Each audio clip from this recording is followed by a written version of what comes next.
ஜெபம். கர்த்தருக்கு ஸ்தோத்திரம். சங்கீதம் 27:5. தீங்கு நாளில் அவர் என்னை தம்முடைய கூடாரத்தில் மறைத்து என்னை தமது கூடார மறைவிலே ஒளித்து வைத்து என்னை கண்மலையின் மேல் உயர்த்துவார். எங்களை நேசிக்கிற நல்ல இயேசுவே, நீரே எங்கள் வெளிச்சமும் எங்கள் ரட்சிப்பும் ஆனவர், எங்கள் ஜீவனின் பலனானவர். நீரே எங்களுக்கு அடைக்கலமும் கோட்டையும் அரணும் ஆனவர்.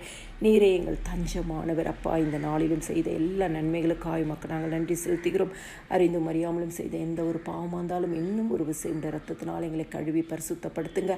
அதிகாலை எழுமையுமே பாடி மகிமைப்படுத்தி வேத வசனத்தை தியானிக்க எங்களுக்கு கிருபை கொடுங்க. காலை தோறும் கிருபைகள் புதியவைகளாக இருக்கிறது. புதிய கிருபையினால் ஆண்டவரை ஒவ்வொரு குடும்பத்தையும் நிரப்புவீராக. ஆண்டவரை ஜெபிக்கிற குடும்பங்களை தீங்கு நாளில் அவர்களை உமது கூடார மறைவில் மறைத்து வைத்துக் கொள்ளுங்கப்பா. உமது கூடார மறைவில் ஒழித்து வைத்துக் கொள்ளுங்கப்பா. ஆண்டவரே, சத்ருவினால் வரும் போராட்டங்கள், பாடுகள், கண்ணீர்கள், ஆசீர்வாதத்தின் கால தாமதங்கள், தடைகள், முன்னேற முடியாதபடி இருக்கிற ஆண்டவரை தடை கற்கள், இவைகள் எல்லாவற்றிலிருந்தும் ஒவ்வொரு குடும்பத்தையும் நீங்கள் விலக்கி விடுவித்து பாதுகாத்து கொள்வீராக. உம்முடைய செட்டையின் நிழலில் மறைத்து கொள்வீராக. ஏசப்பா, ஆண்டவரை ஜெபிக்கிற குடும்பங்களை நீங்கள் கண் மலையின் மேல் உயர்த்துவீராக. ஆண்டவரே, எல்லாருக்கும் மத்தியிலையும் ஆண்டவரை நீங்கள் உயர்த்தி கனப்படுத்தி மேன்மைப்படுத்தி ஆசீர்வதிங்க இயேசு சுவாமி.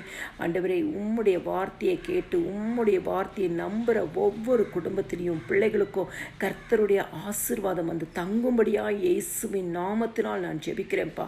இந்த வசனத்தை கேட்குற ஆண்டவரே ஒவ்வொரு குடும்பத்தின் மேல் இந்த வசனத்தின் படியை கர்த்தர் உயர்த்துவீராக. கர்த்தர் உயர்த்துவீராக. பிள்ளைகளை உயர்த்துவீராக. குடும்பத்தில் வருமானத்தை உயர்த்துவீராக. ஆசீர்வாதத்தினால் நிரப்புவீராகப்பா. உம்முடைய திருநாமம் மாத்திரமே மகிமைப்படட்டும். எல்லா துதியும் கனமும் மகிமையும் ஸ்தோத்திரமும் என் ஆண்டவராக இயேசு கிறிஸ்து ஒருவருக்கே செலுத்துகிறேன். ஆமென்.